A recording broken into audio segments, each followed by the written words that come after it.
giving you everything you need to fight the Trump administration. This is The Bill Press Show, live at youtube.com/The Bill Press Show. Hello, everybody. It's The Bill Press Show. My name is Peter Ogburn. I am sitting in for Evan McMorris Santoro, who is sitting in for Bill. Evan's going to be here in just a moment, but for now, I'm going to get the show rolling. Evan is in a cab on his way over here. It's been a bit of a morning. I'll just put it that way. But you've got me for now, and we're going to have Evan hop in the seat here in just a couple minutes as soon as he gets here. But first of all, I want to thank you all very much for tuning in and joining the show. I want to start with this story because Emmanuel Macron, who was here in America just last week for the big state dinner, he's on a bit of a world tour, I guess. So he was over in Sydney, Australia, meeting with Malcolm Turnbull, the Prime Minister of Australia. And this is so funny to me. Macron meets Malcolm Turnbull and his wife, Lucy. And Macron says, "I want to thank you for your welcome. Thank you and your delicious wife." Ew. Your delicious wife. Now, his English is good enough to... That's not... Okay, that's what I thought, right? Like, I figured that was the deal. But to be clear, the Prime Minister of Australia has come out and said he took no offense to that. She found it flattering and charming and figured that there was a lost in translation situation happening there. I would say probably don't call someone's wife delicious. Maybe don't do that. Maybe don't do that. It's a little creepy. Creepy is probably the best way to put it.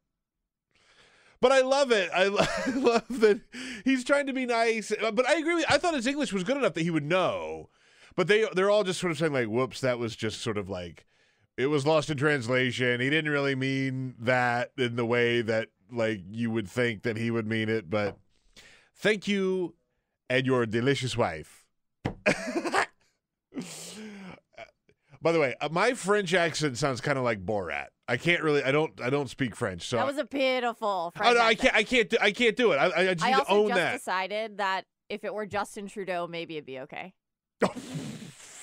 In French or English. Okay. You'd be all right with that. I think I'd be okay with that. You'd be okay with that. Malcolm Turnbull says, Lucy was very flattered, and she has asked me to say that she found the president's compliment as charming as it was memorable. Oh, I'm sure it was. He's a heartthrob type of guy, this Macron, right? No. No? That's a no for me, dog. It's a no for you, dog? I thought he was delicious. Macron is delicious. I think that's how we just describe people, like, from here on out. I want to thank you for your welcome and thank you for your delicious wife. If you're at a dinner party, don't say that to somebody. That's all I'm going to say. I wouldn't say that to someone. Look, the man has better speaking skills in English than our current president. There's Fair. No way that he didn't know that would be awkward. I mean, look, I'm just going to give him the benefit of the doubt. Maybe I shouldn't, but I'm going to give him the benefit of the doubt because no world leader, I don't know, yeah, maybe you're right. Maybe I should just shut up and stop defending. I'm not defending it. I find it funny, and clearly the Prime Minister of Australia finds it funny too. So it's like not like there's some huge outrage, but still, your delicious wife. Anyway, thanks for tuning into the show. Evan McMorris Santoro is here. He's going to take over the show here after we take a very, very quick break here on the Bill Press Show. Thank you for tuning in. I'm going to jump over there behind the board. We're going to have Evan right here. We're going to do a switcheroo. Stay tuned, y'all.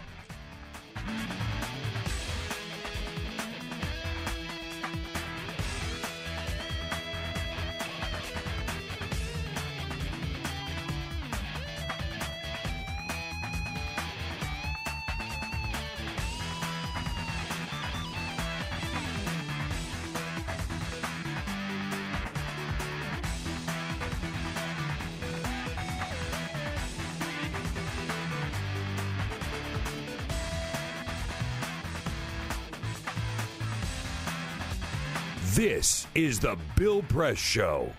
Good morning, everybody. It is the Bill Press Show. I'm Evan McMorris Santoro. We've done a beard change in the studio. We've swapped out Peter Ogburn's sort of large Viking beard for my much more trim Vice News beard. It's very you've got a TV beard. I've got a radio beard. You've got a TV beard. It's true, actually. When I got the job at Vice, they give you a style guide if how you're supposed to look to be on Vice.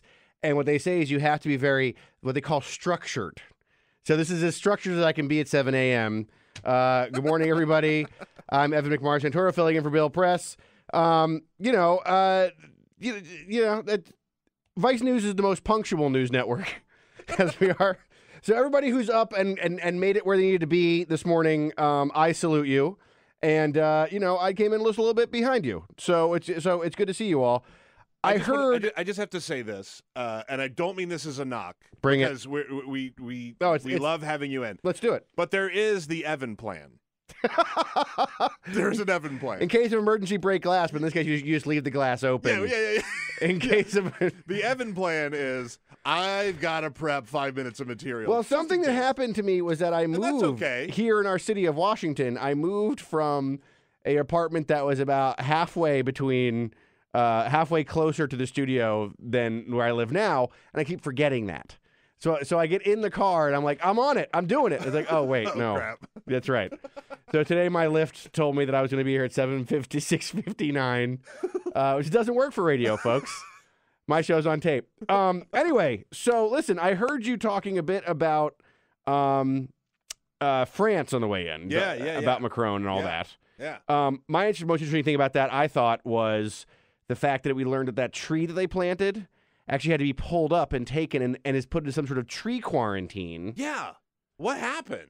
Well, this is apparently how it works. You can't just give somebody a tree.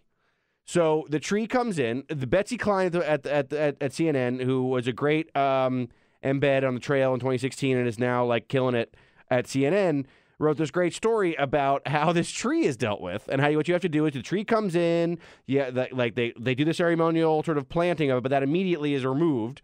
So is the offending dirt or whatever French I don't know, whatever they have, mites or something. Sure. Like can be kept out of our precious White House grass and fauna. They take it and they put it into or flora. They take it and they put it into some sort of holding area in Maryland for like 2 months. Just to check it out. Acclimate it, make sure it's okay. To check it out. Right. So for me, my immediate thought was, I got to find out who has to watch that tree. And I got to go meet that person. Like, who's that guy? Who's the tree checker? I want that job. It sounds like a Coen Brothers character or something. Totally. That's what it is. Like, you're doing that. Okay. So you talked about that, but have you guys all, I mean, I heard most of the show on the way in and the few minutes that I missed, but Rudy, right? Do we have that Rudy? I've got lots of Rudy. I'm going to have to walk through some of that. Let's catch the audience up to where we are, okay? Because what happened last night, last night was one of those news alert nights.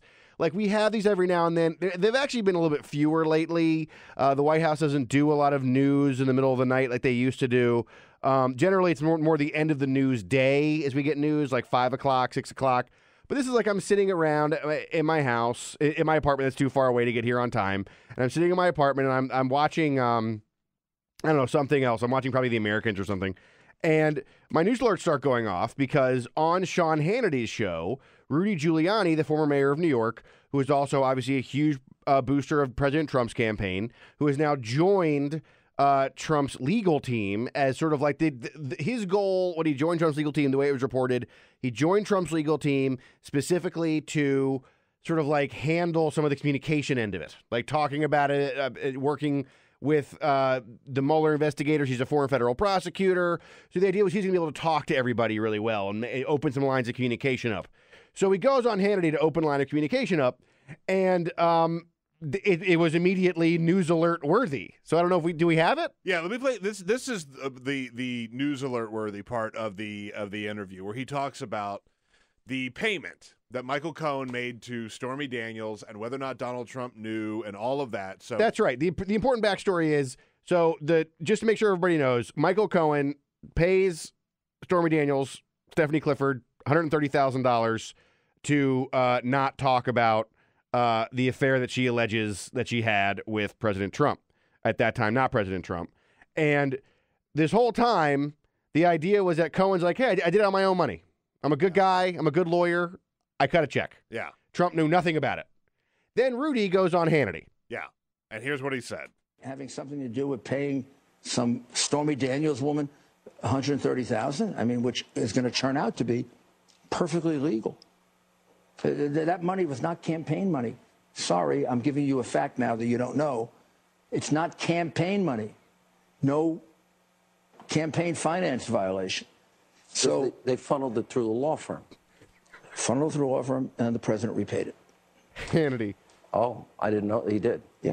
Best part of the whole Hannity. interview. Best part of the whole interview, right I didn't there. know that. Sean Hannity. Oh. That's the new Hannity ringtone. My old one was Hannity making fun of Bill Press, the host of this show, for saying something about the American flag. Yeah. You don't want to hear the national anthem? Anyway, so that is that, folks. That that's what we call in the business a bombshell. That's what it sounds like, because now we know, according to Rudy Giuliani. Now, obviously, the day is unfolding here now, okay? The White House has not responded to this yet. We're going to have a briefing today. We're going to hear from Sarah Huckabee Sanders. We're going to hear from everybody else at the White House. Hogan Gidley, who is a White House spokesperson, was actually on Fox an hour after this and said, I have no comment to talk to the lawyers. But we haven't heard anything from any. So right now what stands basically is what Rudy Giuliani said. And what Rudy Giuliani said essentially is that when the president said, I knew nothing about this, that was not true. That basically the broad contours of, or whatever Rudy says. He says like he knew about the arrangement, but he didn't know the details. That whole thing is actually a huge shift. That's a huge shift away from what we heard before, which is that the narrative was basically that Cohen sort of handled this all on his own. Because Trump is like, yeah, I kind of knew who Stormy Daniels was, but I had nothing to do with her. Then Cohen does this thing, and I don't know anything about that.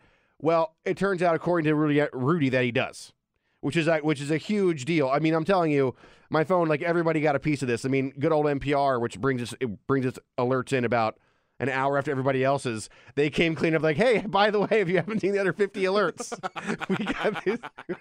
They can send theirs in.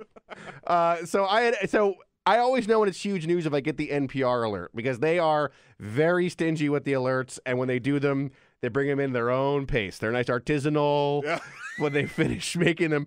So you get the CNN bang, your phone goes nuts. Phone goes nuts. Washington Post, bang, CNN, AP, Politico, bang, bang, bang, bang, bang. And then 45 minutes later, NPR, Stormy Daniels. So anyway, the point, it's an NPR alert day. It's a big day. It's that kind of day. So we don't know exactly what's going to happen with this yet. We don't know what any of this means yet in terms of the long run. But it is a wonderful example of sort of setting the conversation that we're having in Washington now, which is, we have been trying to have conversations about very complicated, very well orchestrated investigations by really well-trained investigators like Robert Mueller and guys in Congress who, say what you want about the House Investigative Committee, the House Intelligence Committee. There's a lot of really good people on that committee that know what they're doing about investigating, and the Senate Committee too.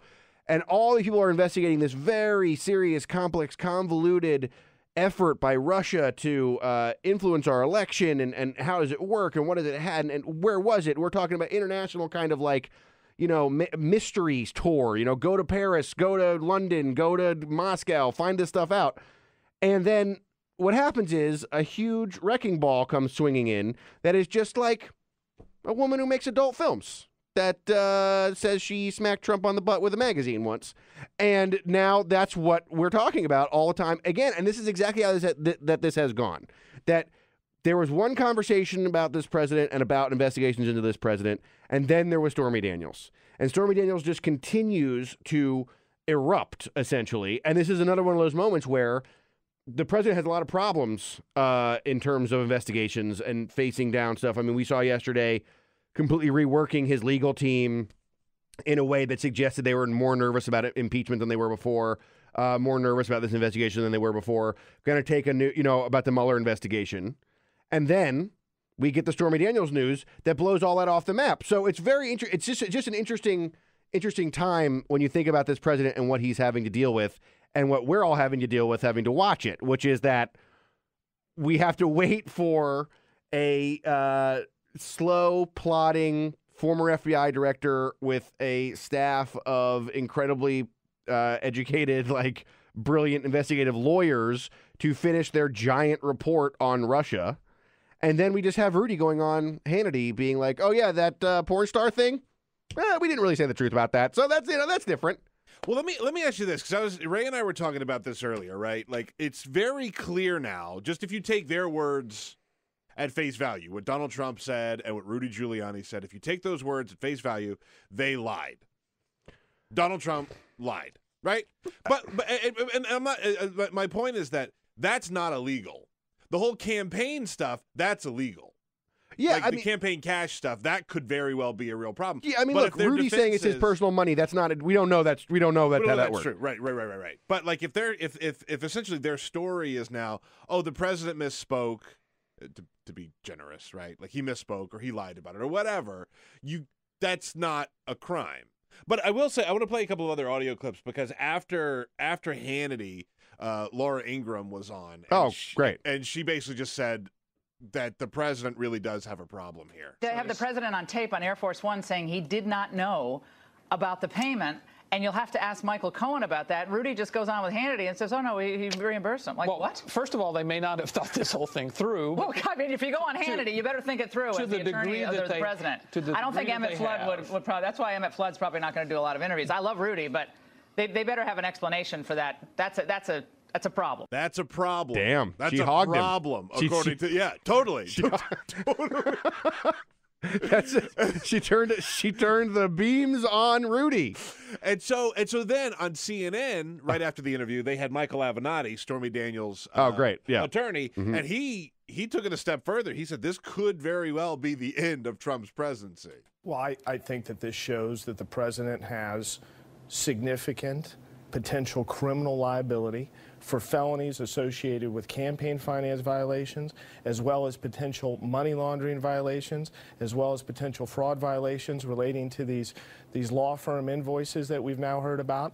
I mean, this opens the Pandora's box, if you will, into serious issues for Donald Trump. I said it weeks ago. I'm going to say it again.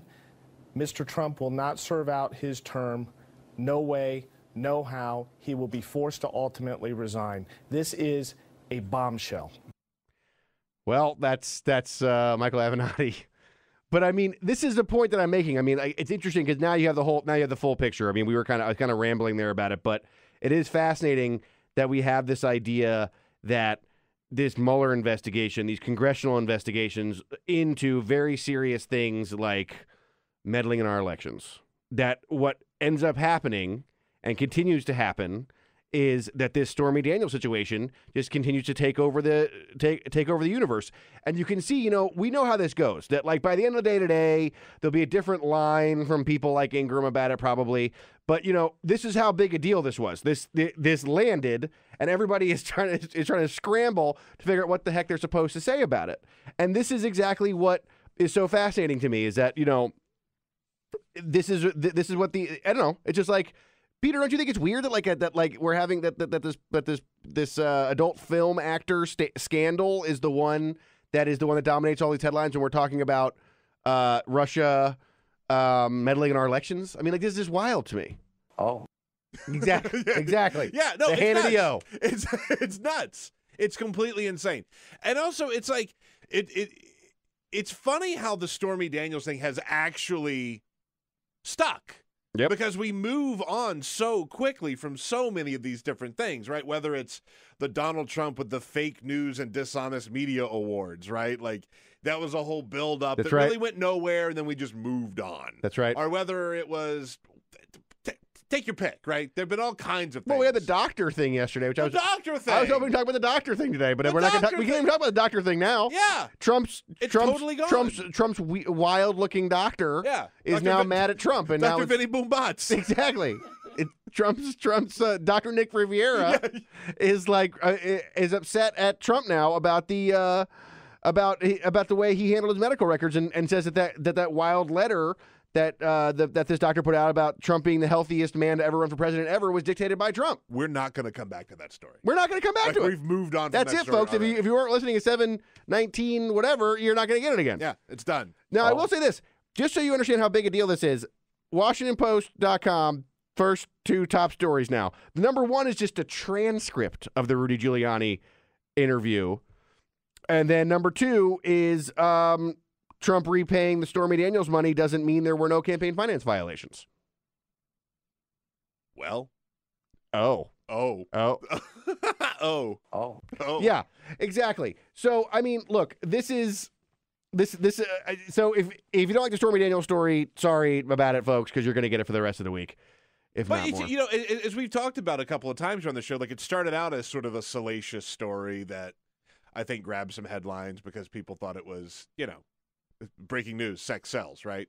But the more the story progressed and the farther along down the road you've got Michael Cohen says he paid and didn't tell Trump, and Trump had no knowledge of it. Donald Trump coming out and saying, oh, Michael Cohen did this on his own. He's my lawyer. You're going to have to talk to him about it. Then you've got Sarah Huckabee Sanders saying, not clarifying if Michael Cohen was still Donald Trump's attorney.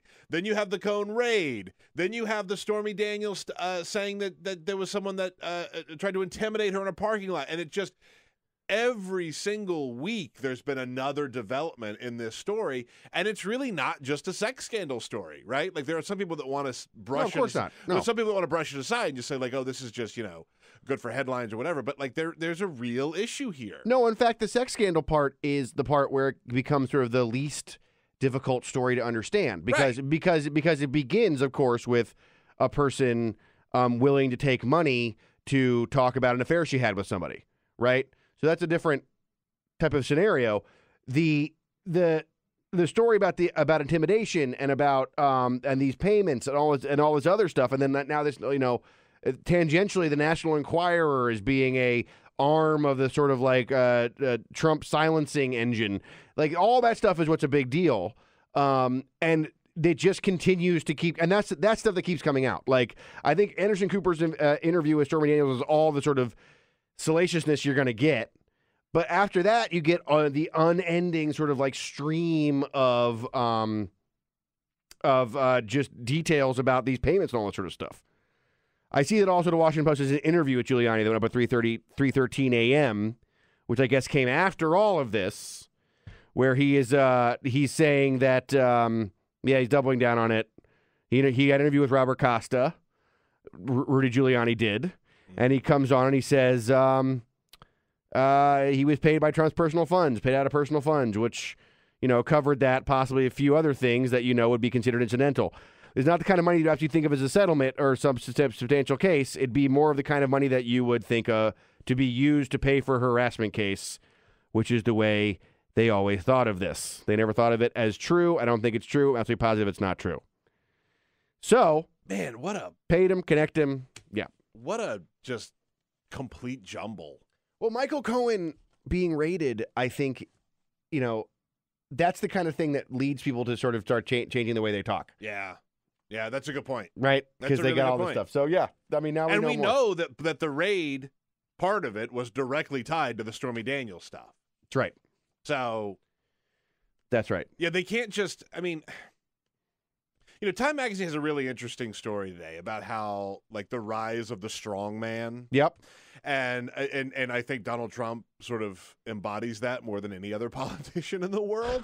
And you just sort of, like, pound your way through, like just keep going, lie, mislead, however you want to put it, right? Like just power through it and get on to the next thing. And who cares? Like you'll move on really quickly, then who cares? But this, I think, once you start talking about a raid on one of your very close associates' office, then you realize maybe you can't just BS your way through it. Yeah, I think that's probably right. I also think that basically you have a situation with this story that this is a story that it just captures the attention in a way that's very, like, I personally am fascinated by the Russia thing, and a lot of the details of the Russia thing really get to me. But Stormy's appearance on 60 Minutes was like the highest rated episodes of that show in a long time. So high that there was like spin about how there was because there was a Duke game before it or whatever that people watched it. So, I mean, people are paying a lot of attention to this story. That's really the issue. Yeah. The issue is that, like, you can try, you know, there was a previous life for Donald Trump before he was a president of the United States that, like, was, I think well reported during the campaign. People knew what kind of person he was. They knew the backstory that he had. Some people liked it. Some people liked his kind of New Yorky kind of stereotypical type of, I don't know, like Sopranos-y kind of life that he had. People kind of liked it. Some people didn't like it. But I think it plays just much differently when you're president. Yeah, I think that's a good point. That's I think that's a really, really, really good point. And I know plenty of people who voted for Donald Trump who afterwards, 6 months in, just said, you know what?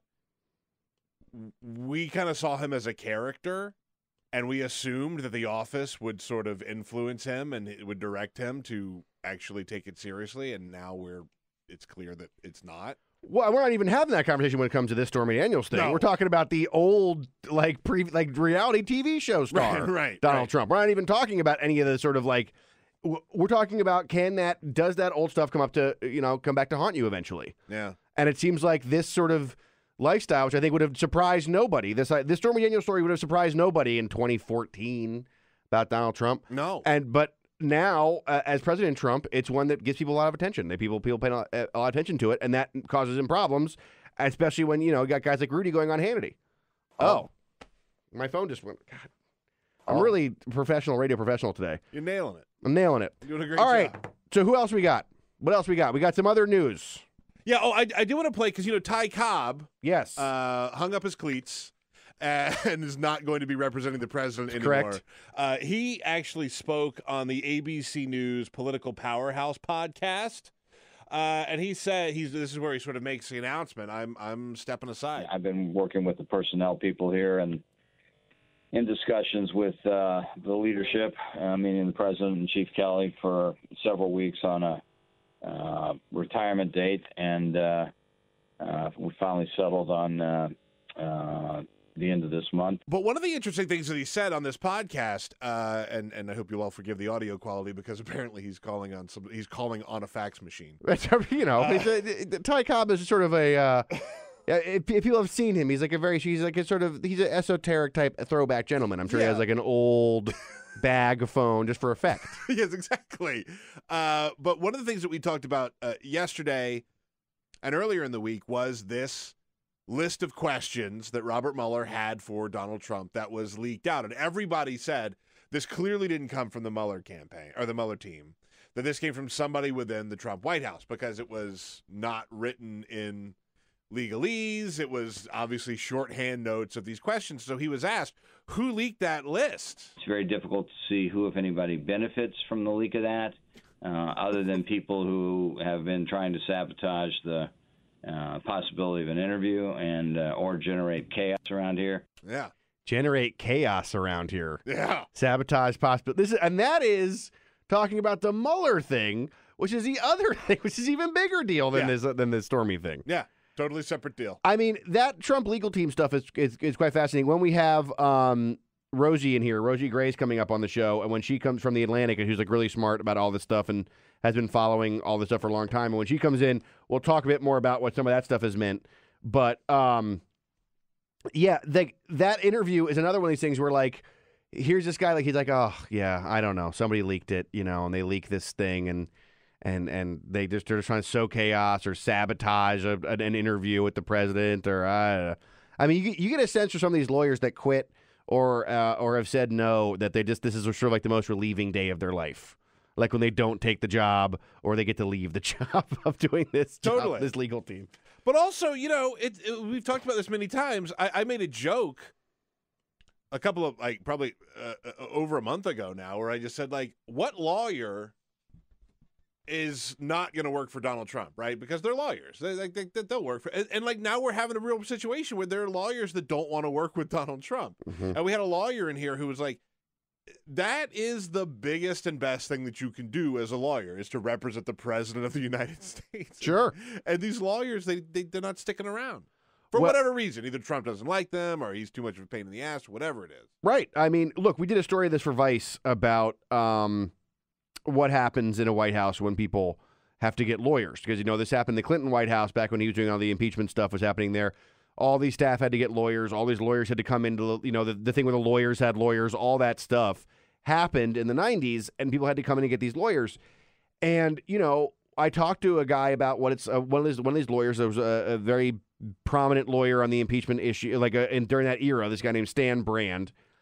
And he was talking about what it's like when you have one of these lawyers. And he's like, look, you have two kinds of clients. You have the clients who actually like they want to listen to you. And what you tell them to do is not say anything, not respond to anything. If it's not a legal thing or not in a courtroom or not a court document, like don't bother with it. And then the client oftentimes has this feeling inside themselves that they have to push back on the media, that they have to push back on rumor, they have to push back on all this stuff that puts the lawyers in a real bind because you don't want your client out there sort of popping off and saying stuff. And that has stuck with me. That wasn't about Trump specifically. It wasn't about the Trump White House even. It was about simply the idea of representing a public official under an intense spotlight and what that's like to do. Yeah. And I keep thinking about that all the time because when we see these things happen, these lawyers come and go, like Rudy going out there and talking, some of the conversations that we see, the tweets that we see from the president and some things that he says, I just think of Stan Brand sweating, as a lawyer. That is tough stuff for them because they want to be extremely careful with language. I mean, that's rightly or wrongly. That's why people hate lawyers, right? Because they're extremely careful with language. And when you hire them for this high-profile gig, it is an important job. It is like the top lawyering that you can do, right? It's like, it's President of the United States, serious high-level stuff. Everybody's watching it. Everybody's paying attention to it. You want to be able to do your job. Yeah. And so what Stan Brand would tell me about this idea of doing this in an environment like this is that when people are not letting them do their job, it becomes extremely unfun. That makes sense. Right? Yeah, I get that. Because then all of a sudden you're doing all this high-profile work with the spotlight on you.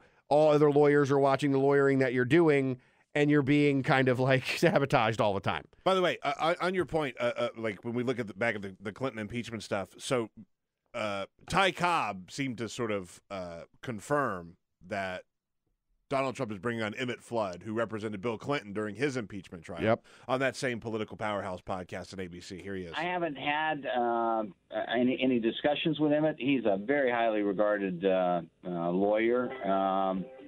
I assume his portfolio will be somewhat broader than mine. With his ringtone going on. Hey, ringtone going off on air. That is a Washington tradition, folks. All right, everybody. Well, listen, we have caught you up on the big stuff of the day, okay? I've given you all the news alerts. You've heard about Rudy Giuliani. You've heard about the change in the lawyers. We got a huge show coming up today. Now that we're all getting rolling here now. We got a huge show coming up today. Rosie Gray, Emily Atkin, Ben Terris. It's going to be a really great Bill Press show. Stick with us.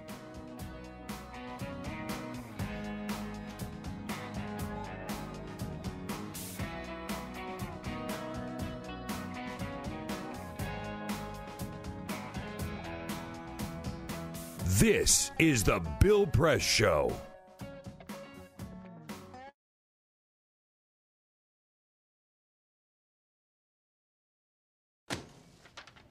Hey, Hard, what's this? That's my resignation letter. You're resigning. Why? Because you're constantly ignoring me. You're half as active as you used to be, and you get stuff like this. You've been putting me under a lot of pressure lately. That's why I'm ready to quit. I forgot. I'll do better. Please, don't quit on me. Okay, but remember, it's not what you say. It's what you do. Listen to your heart. Don't let it quit on you. Let's go for a walk. Uncontrolled high blood pressure could lead to a stroke, heart attack, or death. Get yours to a healthy range before it's too late.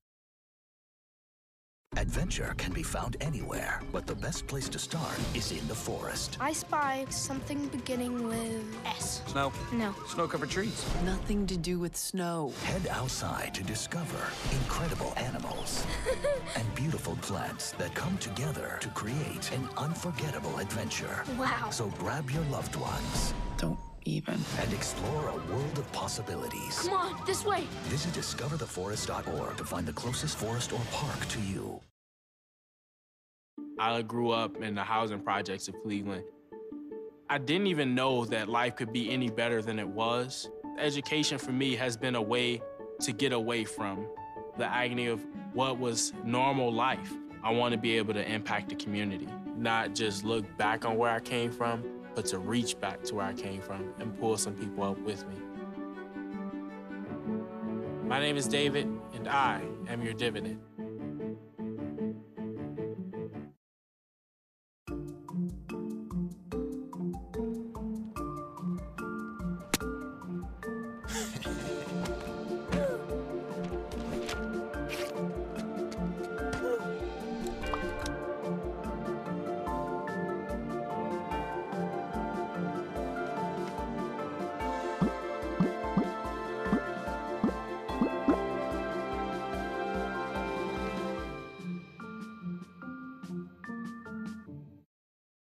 Hamilton was adopted from a rescue in 2008. He really likes to be around people. And as soon as I start to make my breakfast, Hamilton is right there. I get out my mat and I'm doing a downward dog and he's underneath. He's quite the pug about town. He gets invited to a lot of parties. He knows he's a pretty big deal. I mean, look at this little face. How could you not love him?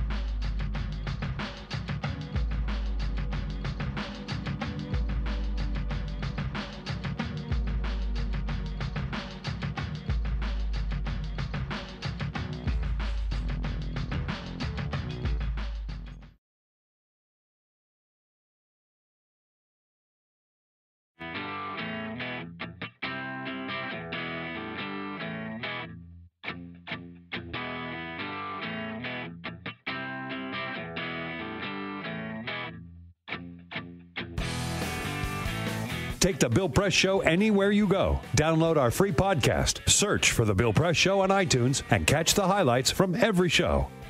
Good morning, everybody. It's The Bill Press Show. I am Evan McMorris Santoro from Vice News. Actually had his broadcast debut ever on The Bill Press Show. First media hit I ever did was here at The Bill Press Show. The other studio, old tables. But, you know, sometimes Bill leaves town or Bill doesn't come in and he lets me muck around with his show, which is great. It's really fun. It's a really nice thing to do, especially after all these years of doing the show. I love Bill. I love the show here. So, look, we were talking before the break about sort of all this stuff that was going on, sort of very beltway stuff. You know, the lawyers and the legal investigations and Mueller and all that stuff. And so what we're going to do now is we're going to sort of wind ourselves out of the city and into the world where a lot of other news is happening. So the first thing we're going to do, and literally we're going to do this geographically, okay? Because we were just at the White House where the investigation is happening, right? A couple blocks from the White House is the State Department. And the State Department had some big news this week. We got a new Secretary of State, Mike Pompeo. Peter, what we got from him? As I've said, and I'll elaborate more, I want the State Department to get its swagger back. Get its swagger back. So, folks, we're going to be walking softly and carrying a big stick. We're coming back in. Now, this is actually quite fascinating because when you think about the Tillerson era at the State Department, which was initially lauded by a lot of conservatives as being a great idea, this was an era in which Tillerson was sort of an anti-State Department Secretary of State. He wanted to close jobs down, close down sort of like, shrink the department, shrink the amount of people who worked there, eliminate jobs, eliminate this stuff. Pompeo seems to be very interested and excited about being Secretary of State in a different type of way. In fact, when he was being sworn in this massive swearing-in ceremony, we don't usually see, like 11 cabinet officials, the president, all this stuff.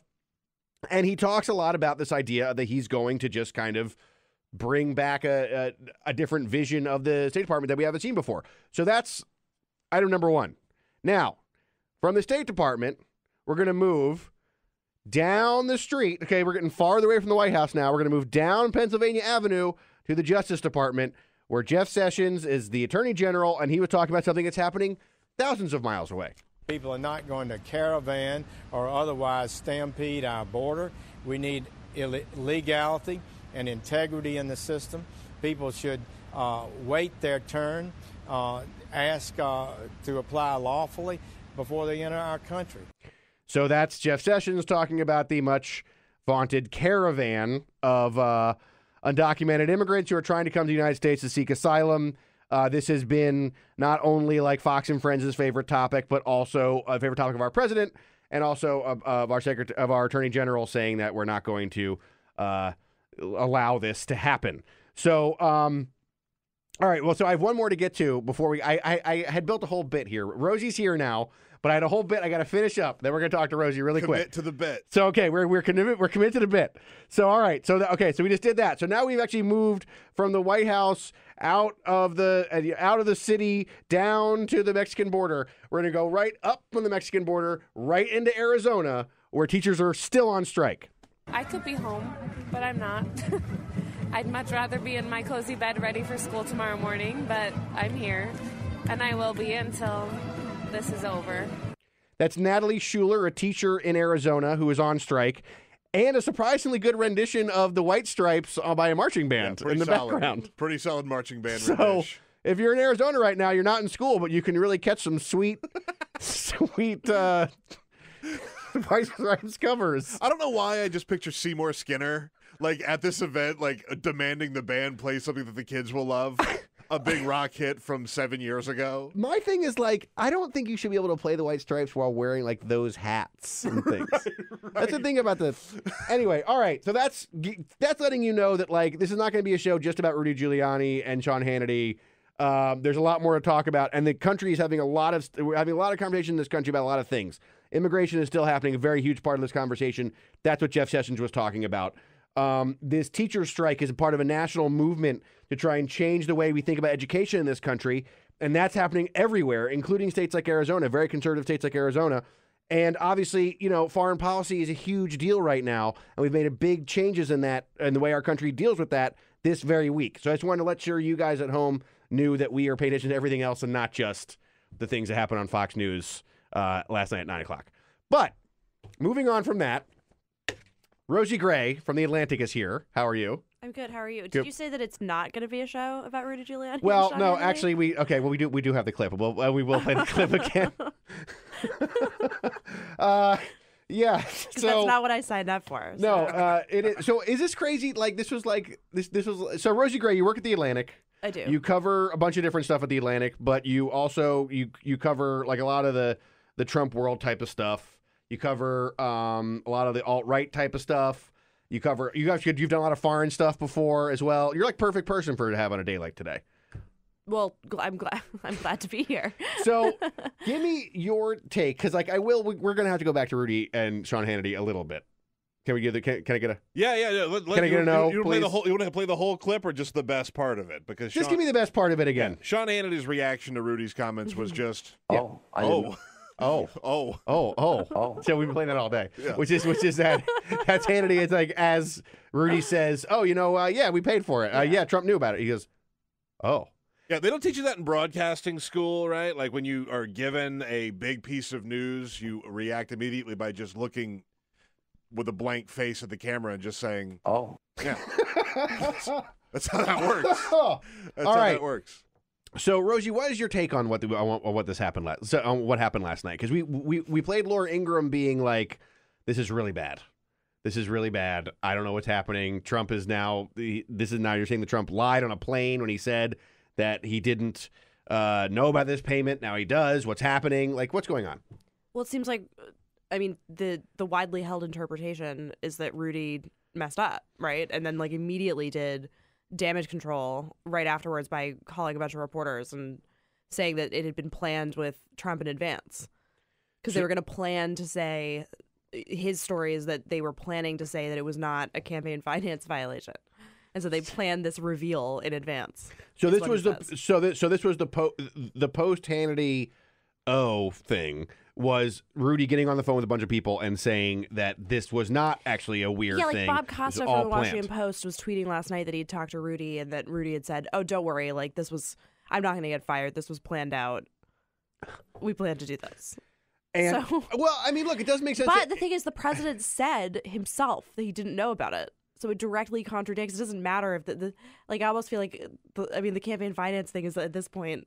Right. Yeah, almost a side issue. Right, that's not the issue. The issue is now we can ask the president many, many questions about Stormy Daniels because now he knew about it.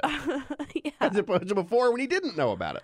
Right. I mean, he said that he didn't know about and Rudy, when you watch the clip and he's saying, "Oh, yeah, he knew about it. Well, he didn't know the specifics. He knew in general." You can almost see, I think, that he may have realized on some level what he was saying. That he was doing this. That's why Hannity's sort of like waving the flag of like, really? Because I heard it was this other thing.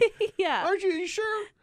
Can you just briefly, because one thing that you know a lot about is that, like, can you give us a picture of like where Rudy Giuliani is in this sort of like Trump world? Do you have a good handle on that?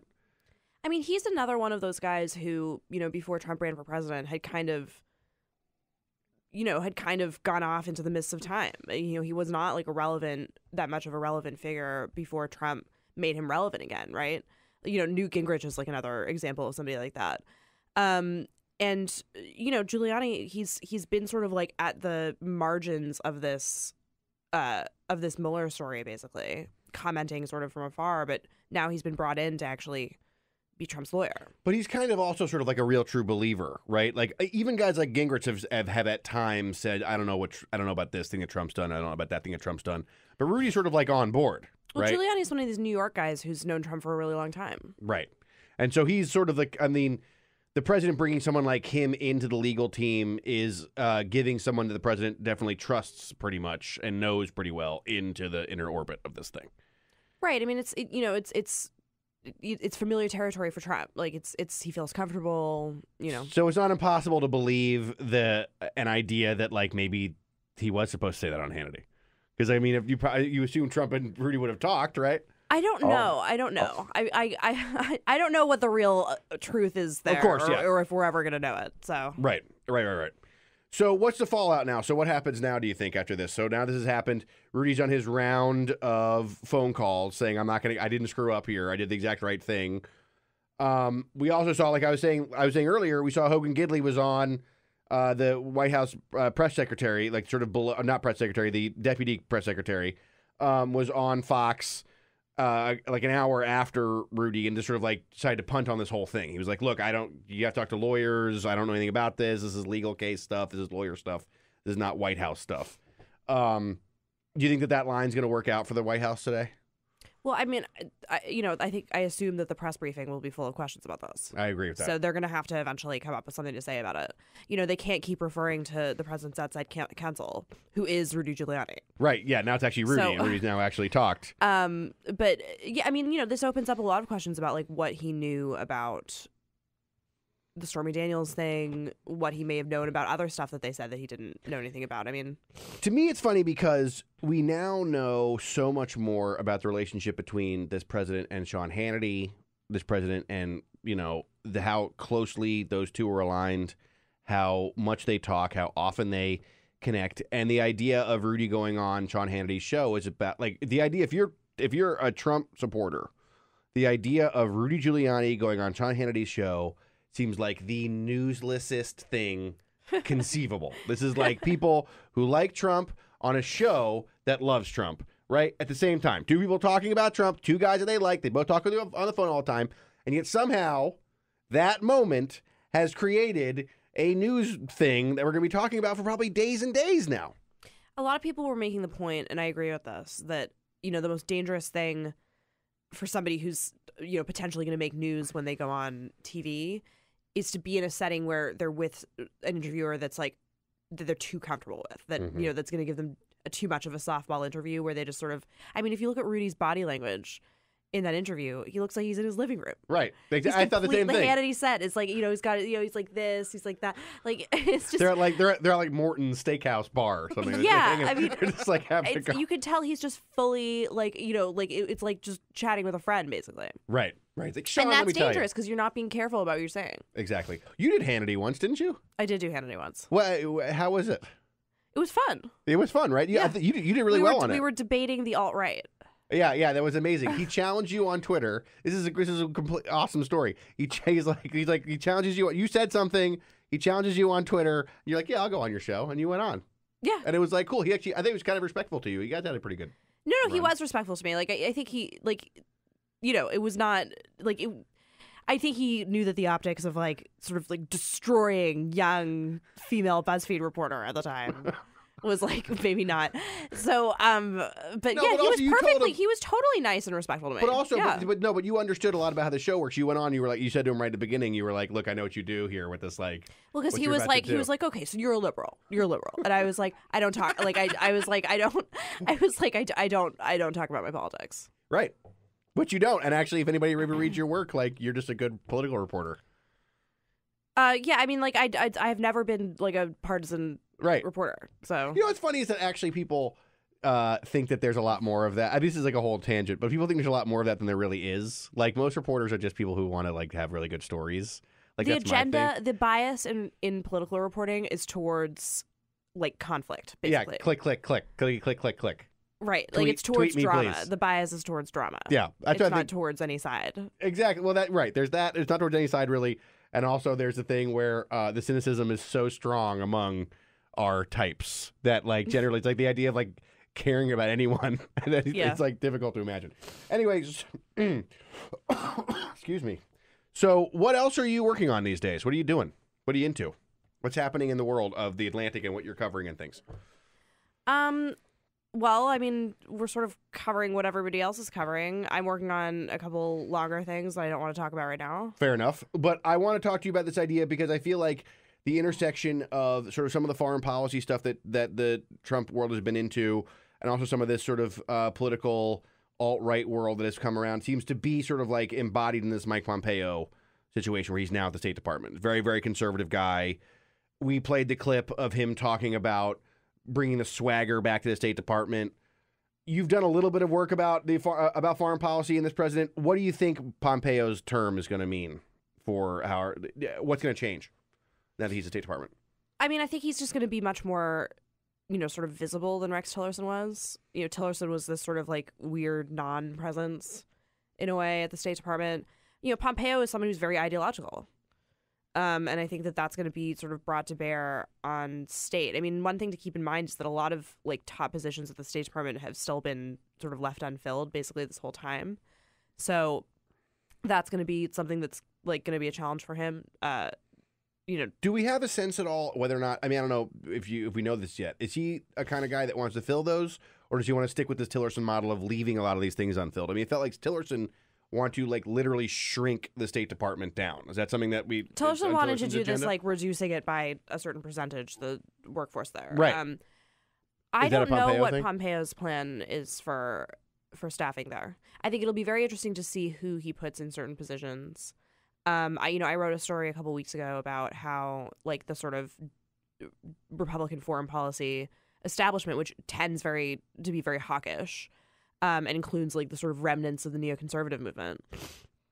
They're like super excited about Pompeo and about John Bolton at the NSC because they see this as a return to like some level of like, okay, we get this, we can deal with this.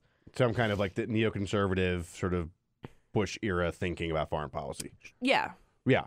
It was interesting about that too because the way that they rolled Pompeo out in the State Department with this massive swearing-in ceremony and all this sort of like noise about it, it does suggest that one thing that's also happened is, this is a president who said, look, the Secretary of State, sure, but like I do all the deciding about everything. I'm the Secretary of everything is what he's kind of said before. But he seems to talk about Pompeo in a different way, that he sort of likes him and I think wants him to have an outsized role in this administration, it seems like now. Yeah, but in the same speech, he said something like, "Oh, he's getting a lot of publicity, isn't he?" or something, which is like always like, oh yeah, yeah, whoops, bodes ill. Yeah, yeah, you're more famous than I am. He told Comey that's before whatever that the handshake and kiss. Well, so and I also want to talk to you about something else that you work on and that you talk about. I mean, it's like public knowledge. You're doing this book about the alt-right kind of in a way, and I want to ask you a bit about where those folks are now in the world. Like, I think that like with the Stormy Daniels news we hear about, with the kind of, the talk we're talking about, a lot of like actual presidenting is going on now. A lot of actual sort of policy stuff is happening now in the city. We don't hear about them as much. And I wonder if you can sort of give us just kind of like a brief checkup on like where that movement is these days. Yeah, well, the book is not going to be about the alt-right per se. It's not going to be about like Richard Spencer, really. Got it. It's about Breitbart News and sort of like the Breitbart movement, kind of like the beginnings of the Trump movement, really. Okay. I mean, in terms of Breitbart itself, yeah. I think that it's fair to say that it's declined over the past few months or so. They obviously had a huge amount of drama when Steve Bannon publicly broke with the president and then was fired from Breitbart and has kind of like disappeared into the political wilderness. Yeah, isn't that weird? Like how off the grid he is. Like I think people didn't think he was going to get that off the grid, but he seems to be very sort of off the grid now, right? Yeah, I mean it is. He just totally. I mean, one thing that really shows you is like the power of Donald Trump within like on the right these days. I mean, like the minute you get cross eyes with him, you're out. and totally like persona non grata. So I think that Bannon, overestimated how much sway he had with the base versus Trump. So I think that's really affected Breitbart a lot. I think that, whatever you might think of Steve Bannon, under him, they at least had there was some energy at Breitbart and a sort of point of view and now, a Bannon-less Breitbart, what is it exactly? I mean, I don't think they've really answered that question. As far as the alt-right goes, I mean, those guys have kind of splintered and morphed into various different things. In the beginning of the Trump administration, that was when, people like Mike Cernovich and people like that who don't call themselves alt-right, but who call themselves new right and stuff like that, started to become important. Right. And the dawn of this kind of, pro-Trump, but not necessarily Fox News type pro-Trump, live streamers and stuff like that. Yeah, actually sort of angry at Fox News sometimes, angry at other parts of the conservative media sometimes, right? These guys who are we're doing our own thing, right? We just love Trump a lot. Yeah, and a lot of it, and there's a lot of crossover with the sort of masculinist communities online and stuff like that. But so those guys, because it's only year 2, right? And that first year was marked by so much of that conversation about these folks, and now it's different. You mentioned this idea that what we have learned is that sort of the debate within the conservative movement about Trump appears to essentially be over, right? If you cross Trump, you're basically out, right? I mean, we've seen that obviously I'm not saying that there's nobody who's a conservative in this country who doesn't like Trump. There's plenty of them who are, but it just seems like sort of in the sort of mainstream, the sort of main ecosystem of conservatism, Trump is very highly regarded mostly these days. But we've seen these kind of things. What do you think the remnants are of that first year where we're sort of having this sort of, this rise of Richard Spencer and fall of Richard Spencer, this Steve Bannon situation, and then he's sort of maybe more out, these guys like Cernovich. What do you think are the remnants of those guys in where we are now? I mean, they don't get as much sort of news as they used to get, but is that because they're just kind of mainstream now? They're just kind of in the general conversation now? They're not interesting anymore? Yeah, well, it's not that they disappeared completely. It's that, for example, somebody like Richard Spencer became completely irrelevant because he's so extreme that he can't drum up any support. And the other guys, they just kind of became part of the sort of fabric of politics these days in a way. Yeah, they just stitched themselves right on in. I mean, Cernovich was breaking actual news on the White House. Yeah. So. All right. Well, that's Rosie Great. Rosie Great, thank you for coming in. This is the Bill Press Show. I'm Evan McMorris Santoro. We're back with a lot more stuff and more of that Rudy clip probably.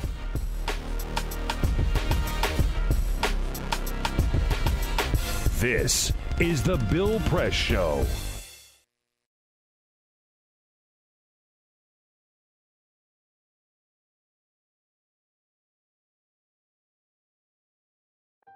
I wanted to find a bank with a purpose. I wanted to find a place that would take my money and not use it to cause the financial crisis, but to fix the financial crisis and to help end income inequality.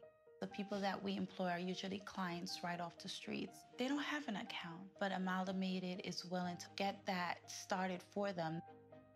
Their reputation of supporting the working man, I think, speaks for itself. This is a bank that cares for their customers, and I appreciate that. We were able to access a construction loan through the bank's programs, and that loan has helped us house 28 families in the community.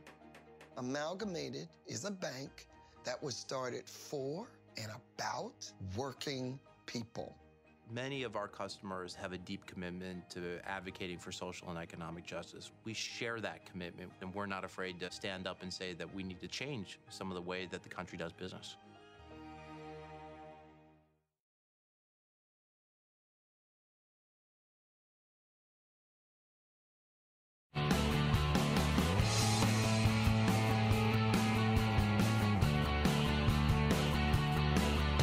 Giving you everything you need to fight the Trump administration.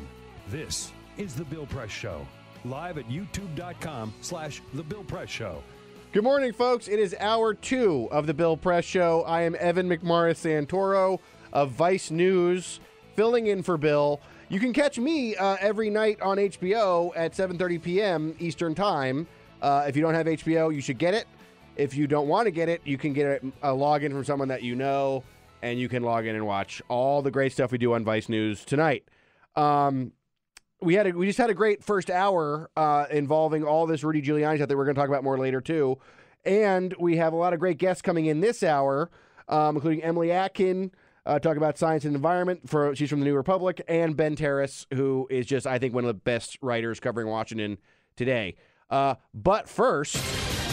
This is the Full Court Press. Just a couple of other stories making news. Okay, so we've talked a couple of times about the romaine lettuce situation here in America because there is an E. coli outbreak. Well, I've got some sad news. The first person has been reported as dying from getting E. coli from eating this contaminated romaine lettuce. Now, they're still not totally sure where it's coming from. They felt like they had it narrowed down. Felt like Arizona, I thought. Yeah, to Arizona. But they still don't have a definite lockdown of what the problem is and where the problem came from. This death was reported in California, but 3 new states have reported cases of illnesses linked to this E. coli outbreak: Kentucky, Massachusetts, and Utah. So it's, again, this all comes back to romaine lettuce. Any romaine lettuce. Don't eat romaine lettuce. Any brand, any place that you're getting it, they're saying all of it could be contaminated. So really, you've got to be careful out there. So as a reporter who travels around a lot, I eat at a lot of sort of like places where, airports and things where you don't think they're going to get like there's a lot of super great sourcing of their. Not any farm-to-table cuisine. Not really. Yeah, fair. But so what they're all going with now, there's a lot of spring mix, they call it. Yeah, Romaine's out, spring mix is in, folks. I'm a mixed green guy. I don't usually do the romaine lettuce, so I don't. But just be careful if you're going to have any romaine lettuce. I never really thought of myself as a person who made a lot of lettuce choices. I just liked. I got thoughts on lettuce. The best lettuce, of course, is iceberg. It's a bib lettuce. Bib lettuce is the best lettuce. Just kidding. Bib lettuce is the best lettuce. But I like how you were there with the answer. I mean, right away.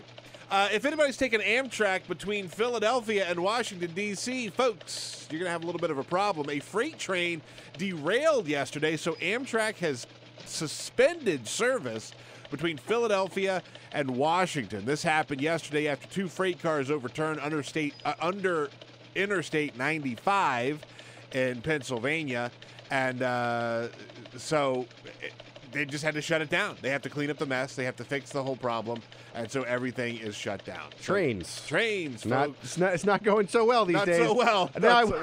But here's the thing: that DC to Philadelphia, it doesn't take that long. You can drive. You can drive that. It's really easy. You can take a bus. I mean, I have flown it a couple of times, which is absurd. That's one of those things where they basically say, literally, they have a pre-recorded.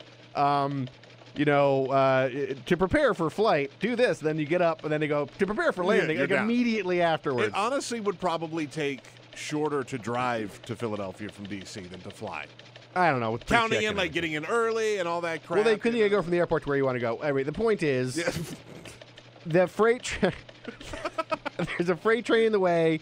You can't. All the people who are tuning in here for your traffic update. Yeah. You cannot go from D.C. to Philadelphia very easily. Not on Amtrak. Next. Oh. All right. So I love a Swedish meatball. You ever had a Swedish meatball? They're fantastic. Of course, right? they're delicious. Well, it turns out the official Twitter account for Sweden had to come out and set the record straight. They are not Swedish meatballs. They actually come from Turkey. Not the animal turkey, the country turkey. They said, quote, Swedish meatballs are actually based on a recipe King Charles the 12th brought home from Turkey in the early 18th century. Let's make sure we stick to the facts. So they are not, in fact, Swedish meatballs. Wow, that's huge. They are Turkish. So all meatballs. Sweden has left now is Volvo and IKEA. That's it. That's it. Meatball lingonberries. Is that the other thing they have? Lingonberries, yeah, absolutely. That's a good berry, by the way.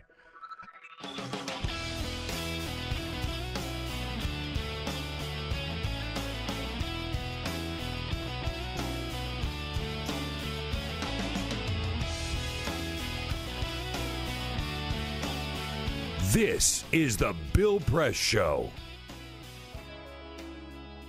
Good morning, everybody. Bill Press Show. Evan McMorris Santoro.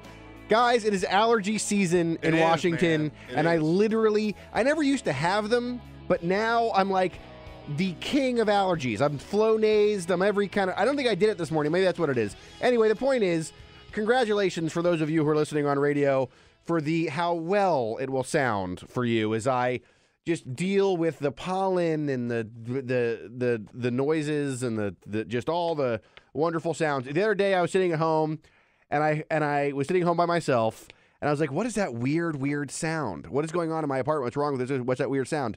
That sound, folks, my own breathing. There you go. That is allergy season. I'll give you a little tip. What I like to do during allergy season is I like to take Zyrtec, Claritin, Allegra, Flonase, and just let them fight it out. You put them all in there? I just let them go at it. Hello. By the way, don't do that. That's a joke. Don't actually do that. I don't think you can do that. No, well, first of all, you can't buy all those, because you got to have, because the allergy medication, they keep it behind the counter now. You can't just go. So I buy all the generic whatever it is. So I just buy whatever the store brand is or whatever it is. So I have one that you shoot up your nose right now. Then I have one that's a small pill. It's supposed to last for a long time. Then I have one that's supposed to make your sinuses feel better. There you go. Basically, at this point, I'm so drugged up. I don't know. I don't know what's going on. Oh.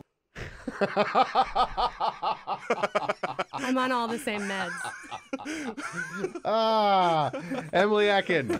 Hey. That was that's what we've been playing all day. That's allergy roulette. No, that's surprise. That's our clip of surprise Sean Hannity. Oh. Actually, last night as he was watching Rudy Giuliani say that President Trump did actually know about the payments to Stormy Daniels. I didn't. I only heard about that on the radio. Was there a funny reaction from Hannity? Yeah. So Hannity is sort of like, really? Because I heard he didn't ever know. And he's like, no, he did. And then Hannity says, oh. Like that. Like, oh. Just total shock. Like, oh, I guess we're changing that. Emily, how are you? I'm well. What medications are you on today? So I also have a Zyrtec, which is the normal pill. The Zyrtec. Yeah, the sort of normal all day thing. Mm-hmm. The Flonase, the nasal spray, and the decongestant. Do you think it's possible? So there's this thing that like happens like in the tech world, or all these tech guys are like, I don't ever want to die. I just want to be like uploaded to the internet. And I don't ever like think, I always thought that was a stupid idea until I started getting allergies. And I was like, you know what? Just upload me to the internet now. Like just like literally, if I could remove myself from this body and let somebody else have to deal with all this horrible. Well, I'm like prescribed these medications. I mean, you have an actual, this is like, your use is very serious. They're it's very serious. You have prescription. My doctor, I went to go get antibiotics because I thought I had a cold, and they were just like, you need to take all the allergy medications. And it costs more than getting a prescription for antibiotics to get all these allergy medications. A box of them is like $20 each. So you walk out of CVS paying like $65. It's very expensive. I've been trying to figure out some way to like I said, I buy all the generics, which I just sort of, I don't know what's in there, but I just got whatever the thing is and I snort it. I didn't do it today, so now I feel terrible. So I got the one you have to ask for behind the counter because you can make meth out of it if you abuse it. That's the good stuff. Wait. What's that? Right. No, the allergy medication. That's right. Like there's certain ones you got to actually they'll have the display, right? And there's a little card. Yeah. It's like if you want this, you're gonna have to go ask. I had to give my ID. Yeah, you got to do the whole thing. Wait a minute. And like they keep track of how much you buy, right? Like you can't buy, 12 boxes. Oh, this seems like it's okay. Well, look, there's a drugstore right near Bill Press Radio Dome. Yeah, and I will be from here walking out there, and I'll be doing that. I'm gonna get the behind the counter stuff. Bring your ID with you. Yeah, gotta bring your ID with you because they're gonna check you out. And you also can't take it before you go to bed because it does have a bit of a stimulant effect. And also, hence you can't. The meth making. You can't, look at that. I mean, what's going on? You also, I don't know if you're going to be operating any heavy machinery today. I will but not that would also be heavy a bad idea. No, this is the heaviest machinery I'm operating today, and I'm operating it fantastically, totally sober. So, should we talk about the news? Sure, fine. All right, Emily, fine. Emily's trying to move us up. Maybe I didn't want to talk about drugs anymore. Oh. Yeah, I thought you were a science reporter. I'm talking about the science. All right, That's Emily. True. Okay, so listen, we've talked this morning a lot about Rudy Giuliani, Stormy Daniels. We talked a little about some foreign policy stuff, but you are here with a lot of news about like domestic stuff, environment stuff, what's going on. Tell me, just sort of give me a rundown of what you've been looking at for the past couple of weeks. Well, it's been Scott Pruitt-Palooza for me recently, and as it has been, I guess, for the last month. For the last day or two, I've sort of been burying my head in a completely unrelated story just to try and get out of it for a bit. But the EPA keeps pulling me back in with various scandals. The New York Times keeps doing amazing reporting on Scott Pruitt's connections to different lobbyists for different industries that the EPA works with, and keeps revealing all this new scandalous information. It's like I want it to stop so I can actually start reporting on the environment. So, actually covering the environment these days, it's like being a political reporter with Trump, which is so much Pruitt news that you spend most of your time is obsessing with whatever Pruitt's doing. It's true, and I'm happy that I have a politics reporting background for it. Thank God. Yeah. Because if you came to this beat thinking that you were going to cover trees and pesticides, it's not happening. I mean, at this point, doesn't it just seem clear that Pruitt's just going to ride this out? I mean, I thought we had a couple of weeks ago when we were into the apartment that he got for no money, and the travel and the phone booth and all that this was sort of like, there's a classic sort of Washington build before somebody has to resign. Mm-hmm. And it felt like that was on that track. But it seems like at this point he's just kind of past it, or no? Number one, the classic Washington build is over. Okay. It doesn't happen anymore. I think that everybody that reports on any type of politics knows that now.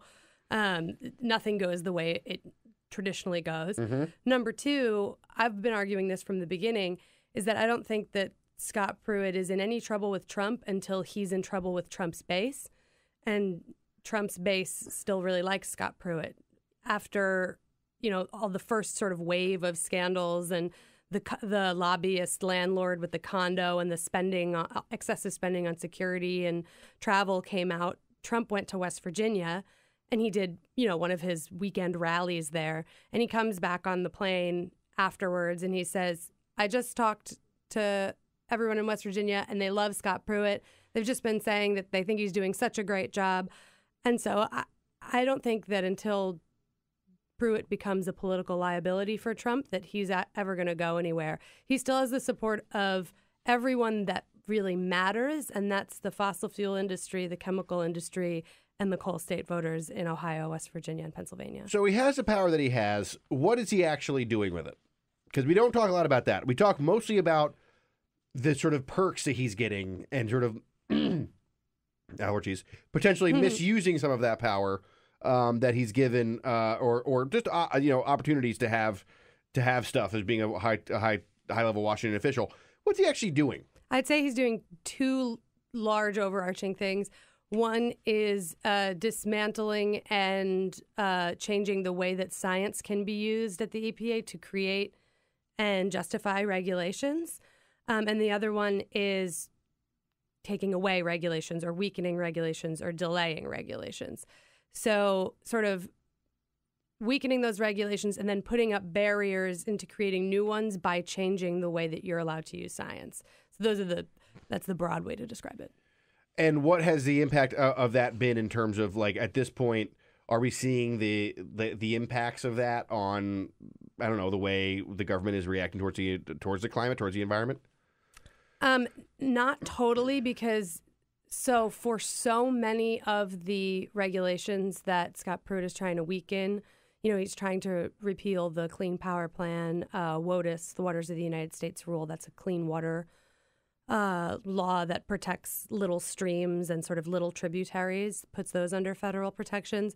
Those are all, and there's methane regulations, so methane leaks from oil and gas. Most of those are in the process of being repealed. They're not repealed yet.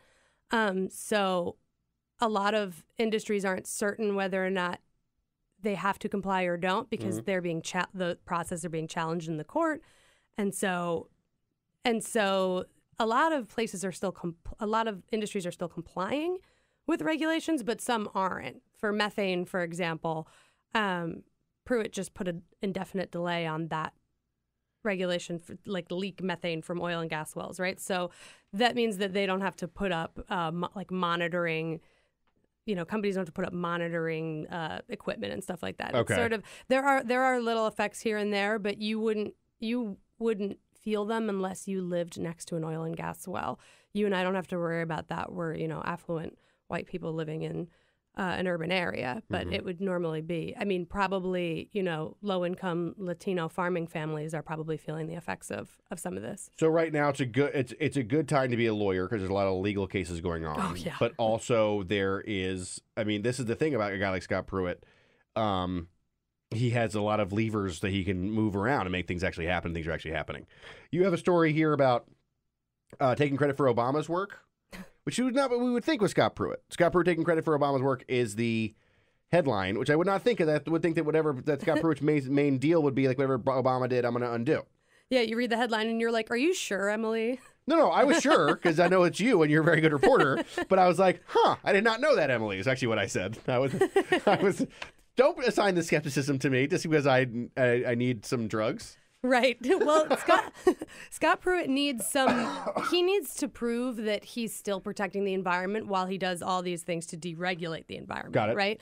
So he needs to be able to say, listen, I'm doing some things that are actually really good. I'm giving certainty to these industries while still protecting the environment. So he likes to take credit for doing some tangible things like cleaning up toxic sites, fining big polluters that, have really broken laws, and like cleaning up lead in drinking water. Those are really, that sounds really good. So your EPA press release, EPA fines polluter, that kind of thing. Yeah, EPA fines polluter. Got it. So he said in one of his hearings last week that he had finished more Superfund cleanups this year than the previous administration had in the last year.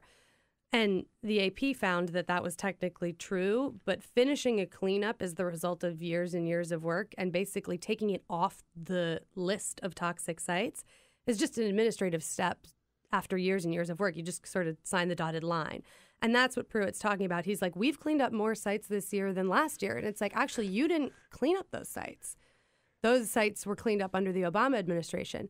And when I read that, I said to myself, 3 is a trend, because he did this on enforcement fines and he did this on lead too, where he keeps saying we're going to fix the previous administration's mistakes on lead. And so we gave $100 million to Flint, Michigan. Actually, Obama and the last Congress gave $100 million to Flint, Michigan. Wow. You just signed the dotted line on that paper. And then it's the same for enforcement against big polluters. He's like, we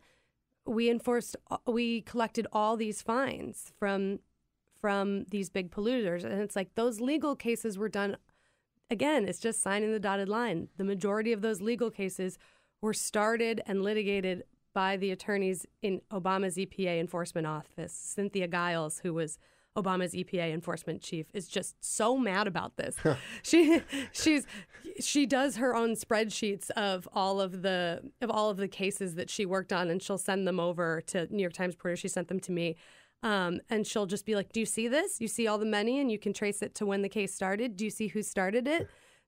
So she's mad about this. And the crazy thing is that, months ago, Pruitt was on the radio being like, Obama wasn't that great, you guys. But all the accomplishments that he's been touting are things that they did. This is sort of like classic DC spin in a way, right? Like you come into office and you take credit for everything that's going on, right? It's like, oh, hey, the economy is really going great. And maybe you didn't do it yet. You'd been in office for 2 days. But does that suggest to you, this is maybe a bit of a high concept question, but does that suggest to you that there is a desire by Scott Pruitt's EPA that he is feeling some of this pressure that he's feeling? Because he is talking about all the stuff that he's doing. This is a guy who came in who doesn't like the EPA, sued it, wanted to go away. There are plenty of people in conservative politics who have said for years we should just get rid of the EPA. And I don't know if Scott Pruitt was a guy who said that, but he's a guy definitely who would fight the EPA a lot. He comes in, now he's the head of it, and he's saying all these things that are kind of like, hey, the EPA's doing stuff. Like, it's good. It's good. Is that something worth noting? That this is that guy, that this is Scott Pruitt of all people saying, touting the good things the EPA does? He can't be the head of the Environmental Protection Agency unless he at least makes it look like he wants to protect the environment a little bit. Because the EPA itself and environmental regulation itself does have wide public support. And the people that I mentioned before that he needs their support, yes, it's the fossil fuel industry, but like I said, it's also coal state voters and Trump voters. And those people do actually suffer from environmental problems. So if you live in a coal state, if you live in a natural gas state, you do want to see those industries thrive, but you also don't want your kids to be breathing in toxic air. So generally, polling, even in those communities, they're like, well, I don't want everything to be awful environmentally. That's sort of a bipartisan thing. So I think that he recognizes that. And I do think that if those voters don't see results, at least in getting their jobs back, and then, the toxic site next to them is still there and it's still polluting their streams, then they're going to start turning the other way.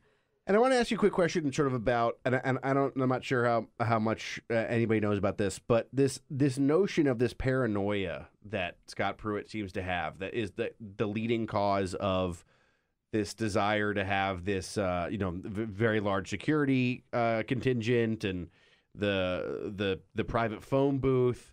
Early days of the administration, I remember reporting being about how people were nervous that like old Obama people were like spying on Pruitt and like, trying to undermine him. And then obviously he mentioned when he was speaking in Congress some of the death threats that he gets and things like that. Does that kind of attitude, excuse me, is that shot through sort of like the EPA nowadays, like that kind of that feeling that like this is I don't know. When I watched him saying that and I watched him talking about that and you've seen some of the things he spent money on, if you have an administrator at the top who is this afraid of everybody around him, that has to have some sort of impact down the channel, like down the line, right? If that's what you think is actually motivating his high security, if you think genuine fear is what is motivating his spending on that, then perhaps. But I would argue that it doesn't necessarily stem from fear. It perhaps stems from a way to sort of inflate your own importance. Number one, to say, all these death threats are coming towards me, which there is no proof of. Right. There are a few, but none that other EPA administrators haven't gotten. If you're saying, I need all this protection because people are so against me, it's sort of, number one, makes you look like what you're doing must be really impactful and important, and there must be a large, deep state of people that are out to get you, which there aren't. I mean, there are crazy Twitter people, but those exist all over the place. Sure. And it sort of makes it, I think it emboldens a bit the Trump base idea, like, oh yeah, it's like these greenies are really going after him. They can't stand him. So he needs a bug sweep. He needs 24-hour security. He can't even sit and coach. I mean, this guy is effective. Yeah, so I've not figured out the idea of why first class is supposed to be a higher security situation. I think you could board the plane earlier, it must be, or something. I don't really understand. Nobody's figured that out. Because, of course, as a prominent Vice News correspondent, I often get upgraded on a less than 500-mile trip to first class. And I do find myself feeling safer up there, Definitely. You get like a selection safer. of chips you can choose from. I've actually never been in first class. Oh, well, Emily. So I don't know. Emily. I don't have any firsthand reporting one day. experience. I look at photos of first class I looked at photos of the Emirates first class suite, which is one, I don't know that Pruitt took this trip. I think he had a trip booked that he had to cancel. And yeah, don't quote me on this. I guess I'm saying it on the record anyway, but there was a first class Emirates suite that he either took or booked at one point, and those things look dope. It's a hotel room in the air. You get a shower. It's a shower. Yeah. I never flown anything like that. I'm talking about like I've been upgraded from a trip from Washington to like Pittsburgh. Ooh. Yeah. So you get they bring a basket that has like various kinds of chips in it. That's the big difference. But yes, I guess my question is sort of like, you mentioned the idea of someone like this former Obama enforcement agent and how frustrated she is, and she's outside the government. Yeah.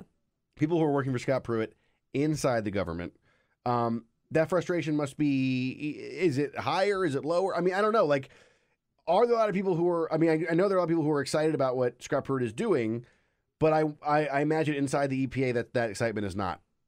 No. Matched. Career employees at the EPA went to go work at the EPA because they want to protect the environment. And then having this language thrown at them all the time about the rule of law and cooperative federalism and, bolstering the economy is just not what most people signed up for when they started working for the Environmental Protection Agency. They didn't start working for the Cooperative Federalism Economic Bolstering Agency.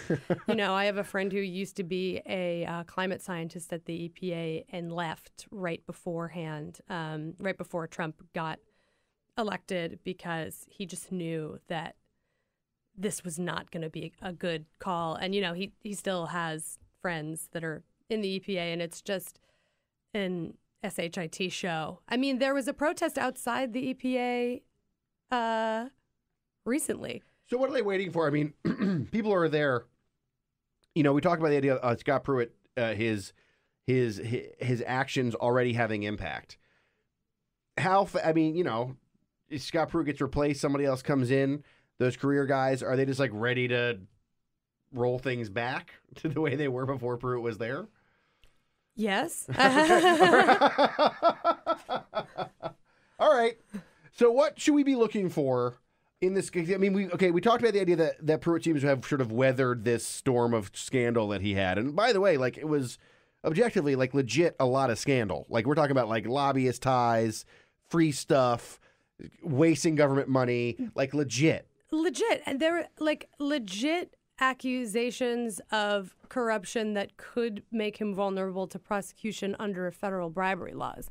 That's that kind of stuff. That condo scandal is kind of boring and complicated to talk about, but once you look at what it actually means, you're like, oh, that is teetering on actual corruption. And that does, if a prosecutor wanted to, they won't. Trump's DOJ is never going to go after Pruitt. But technically, that behavior can open you up for prosecution. I mean, right. Potentially it could. But so the idea, so we have all these scandals and everything. What are you watching for from the EPA in the next, in the short term coming up? What should people who are wanting to pay attention, who care about this issue? And I honestly, when I'm on the road, the thing I hear the most about is people have questions about the EPA because Scott Pruitt is very well known by most people. So what are you looking for? What's the next sort of thing to pay attention to? I'm trying to keep my eye on the effects of the actual policies that Pruitt is implementing at EPA. Number one, the proposed science policy that he just put through. I mean, listen, I'll just back up for a second and say there are a lot of scandals happening surrounding Pruitt. I think that we've realized at this time that unless something really, really big happens, his job is safe, and people who care about the environment can't bank on the fact that Pruitt is going to leave. If you really care about what's happening at the EPA, you have to start looking at the effect of what he's doing. These scandals at a certain point become a distraction, and especially since they have basically no impact on his job. And so the most recent policy that he proposed at EPA was to change how science works, like how I mentioned. And the effect of it, it's a so-called transparency policy. It's a tobacco industry technique of saying you can't use any science here that has private data behind it, which is an implication that data is maybe fake or something like that, which it isn't. So private human health data. So that's most epidemiological studies that study how pollution affects human health. If you can't use that that body of science, air pollution science at EPA, then you can legally weaken clean air laws. It becomes much easier to legally justify a large repeal or weakening of, say, a law that controls particulate matter or soot in the air, right? Under the Clean Air Act, you have to regulate soot to a certain level that's the best available science says protects humans' health. If you can't use the majority of the science, then that level goes way up. It'll just raise the level. Yeah. So that rule is... This is the idea of a law that's tied to the understanding that science advances, right? So it's tied to the idea that new science comes out, we're going to know new stuff, and the laws are ready to rock and roll. And you're saying in this case, the old science, that new science should just be erased, and then that will allow sort of the levels of pollution to go up.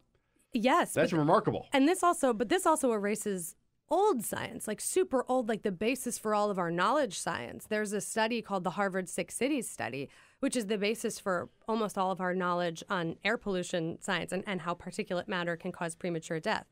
And it's a study of 6 different cities that had huge air pollution events. One of them, I believe, is the Great Pea Super in London. Do you ever watch The Crown? I've not seen The Crown. I know the Great Pea Super is. Yeah, well, the Crown does a great depiction of it. I've heard it. Yeah, I've heard this. But that shows, that's the basis for a lot of our science that shows how air pollution particulates can trigger a heart attack, or they can trigger a stroke or an event in somebody who has a pre-existing condition. So this idea of changing the way the science is actually used, which would then eliminate a lot of the science that we do use, that's the next thing to look forward to, or to look at, or to pay attention to.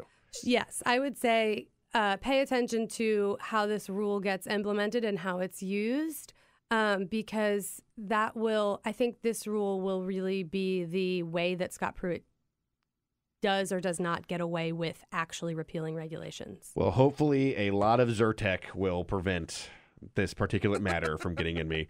Emily Atkin, I love talking to you all the time. You know a lot of really cool stuff, and everybody should follow your work at New Republic. Thank you for coming in. Thank you for having me. Always good to see you. You too. Yeah, breathe easy. Oh. This is the Bill Press Show.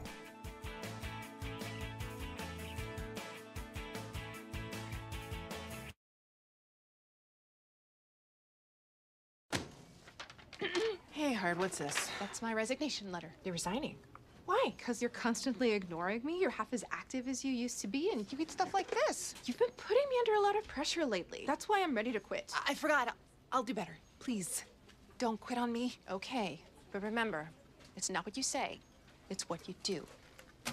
Listen to your heart. Don't let it quit on you. Let's go for a walk. Uncontrolled high blood pressure could lead to a stroke, heart attack, or death. Get yours to a healthy range before it's too late.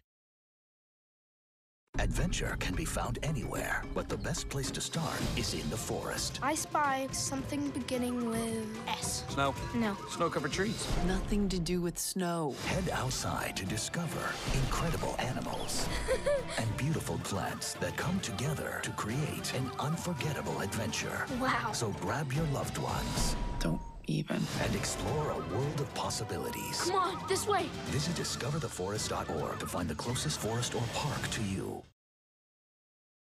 I grew up in the housing projects of Cleveland. I didn't even know that life could be any better than it was. Education for me has been a way to get away from the agony of what was normal life. I want to be able to impact the community, not just look back on where I came from, but to reach back to where I came from and pull some people up with me. My name is David, and I am your dividend.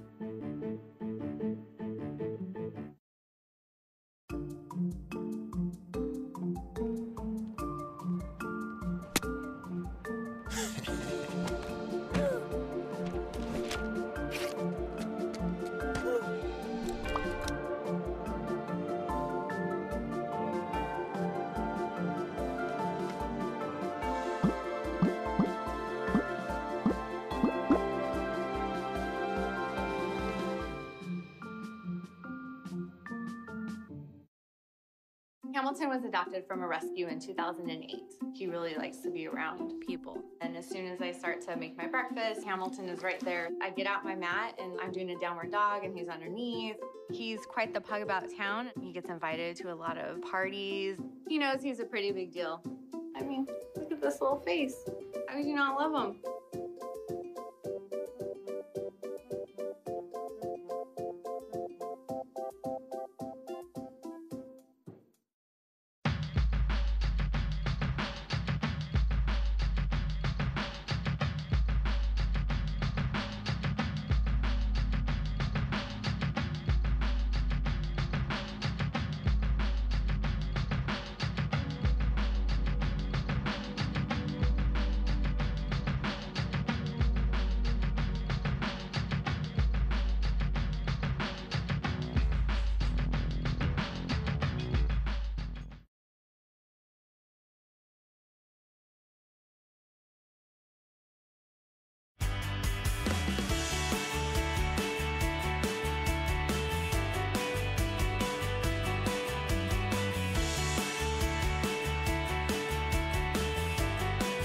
Take The Bill Press Show anywhere you go. Download our free podcast, search for The Bill Press Show on iTunes, and catch the highlights from every show.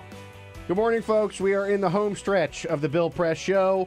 I am Evan McMorris Santoro of Vice News. Check me out, Vice News Tonight, every night on HBO, 7:30 p.m. There's swearing in it because it's HBO, so it's great. It's the news. People swear. It's fantastic. With me for the final half hour is Ben Terris of the Washington Post. Hello, Ben. How are you? Good. How are you? Do you ever swear in the Washington Post? Never. No. You're not allowed to, right? No. You have to put Bezos has dashes? direct orders that you're not allowed to swear, even like in talking. That's right. No, That's something people should know about journalists. We have a lot of journalists on the show. I hang out with a lot of journalists. I've never heard a curse word. Yeah, no, we have good decorum. You had to dump an F-bomb last time I was on this show. True, Can you swear on this show? No, you can't. No, you can't. No, last time I was on it, literally, I'm just like, wow, I'm winding up. I'm in like I'm like in the middle of like some rant. I'm like, you gotta be kidding me. And then like, bang. And I look over. And you're still here. And Bill Press is like this like complete like broadcast, like, God. He knows everything he's doing. He's been doing it for years. And he just trucks on right past. He didn't even notice that. He noticed, obviously, but didn't. You get fined for that or something? I have to tell you. Well, we have the show. No, they dumped it. We have a show in an 8-second delay. Oh, okay. So if you were to say a string of expletives that go longer than 8 seconds, then we'd be in real trouble. Oh, I could do that. Is that a challenge? It's not a great place to try it. All right, but I will say this. We have the 8-second delay. We've had to use it for Bill more than anybody else. So that's... I like that. Yeah, so before you give him too much credit for being a broadcast professional, we've had to use it for Bill. Did you have to dump him on the day after? I knew I saw he was pretty fired up on the day after the White House Correspondents' Dinner. Did you dump him on that one at all? No, we didn't have to dump that. Okay. Although I thought about dumping some of his comments. But he did not curse. Yeah. Hey, you guys got a Drudge Link, I think, off of that. Yeah. All right, Ben.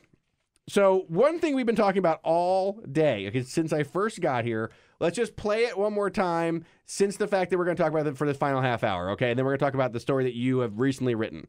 So we are now going to play again Rudy Giuliani and Sean Hannity on Sean Hannity's program last night on Fox News. Having something to do with paying some Stormy Daniels woman $130,000, I mean, which is going to turn out to be perfectly legal.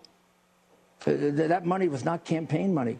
Sorry, I'm giving you a fact now that you don't know. It's not campaign money. No campaign finance violation. So they funneled it through the law firm. Funneled through the law firm, and the president repaid it. Oh, I didn't know he did. Yeah. Oh. So, Ben, you've recently read a story that I think is one of the best stories about what life is like for all of us, but especially for D.C. these days. Is this a thing? Is this a boom? How Washington copes with the insane Trump-era news cycle, which is this thing where every day, like I was telling the story at the beginning of the show about how I now think things are definitely big deals when they get an NPR news alert, because NPR never puts out news alerts. They're judicious about it. And the news alerts come out like so much after everybody else's. Like it's like a half hour later, here comes your NPR news alert. It's like kind of cute in a way. So CNN will just like, whatever, sure, anything, they'll alert it. Your publication, Washington Post, little alert happy. Politico, very alert happy. So my phone just starts going nuts. I'm like, all right, this seems like it could be a deal, like a thing, but I don't know because I have, and then NPR came in. I'm like, oh, this is a thing. Yeah. Well, it's like that clip is so funny. It's sort of like, remember that SNL skit with Michael Che doing Lester Holt, and he's like interviewing, the guy who plays Trump. I don't even remember who's playing Trump. Alec Baldwin? It's probably Baldwin, yeah. Whatever. And he's like, he says a thing about how he fired Comey because of Russia. He had Russia in his mind. And then Michael Che is like, oh, is that it? Did I get him? Did I get him? Oh, nothing matters. This is like the exact opposite of that. Right. This is just like, no. Don't pay attention to what he just said there. Like, that's not a thing. That's not a thing. We didn't get him. We didn't get him. For viewers at home, we did not get him. It's like literally the opposite. It's the like 8-second delay. And it's the same thing, which is just like, when everything is a thing, it's hard to know if anything matters or if nothing matters, right? Which is... This is a huge deal, and it should be a huge deal, But what does that mean? I mean, is it going to be a huge deal for a day, and then there's another huge deal, and we just can't pay attention to everything? Right. I mean, I don't know. I have to jump in. I'm going to pull up because Donald Trump tweeted about this stuff this morning. Okay. I'm just pulling up his tweets really quickly. And when I say Donald Trump tweeted about it, I mean somebody tweeted under Donald Trump's Twitter handle for him, because this was not Donald Trump tweeting, because it was very not Trumpy. All right. Well, Trump's tweets from Trump's feed. I'm not going to. I don't want to. Sure. Start assigning. Fair. That's fair. But God, let's put a little bit. Here's what happened from the real Donald Trump Twitter account. In a series of tweets. Mr. Cohen, an attorney, received a monthly retainer not from the campaign and having nothing to do with the campaign, from which he entered into, through reimbursement, a private contract between two parties known as a non-disclosure agreement, or NDA. Oh, the base is going to love this. These agreements are very common among celebrities and people of wealth. In this case, it is in full force and effect and will be used in arbitration for damages against Ms. Clifford, parentheses Daniels.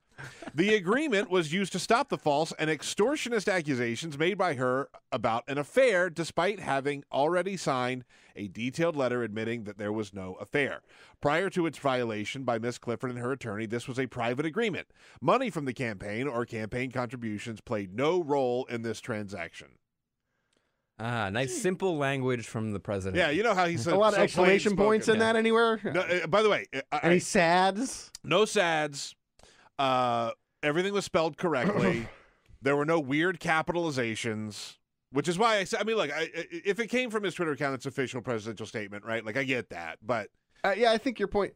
Okay, it's clear that Donald Trump did not lay in bed during his executive time and write those. So is that tweets. Tweet a thing? That's the thing. You can't figure that tweet is in that tweet. He's saying that he did know. I mean, it's like the point.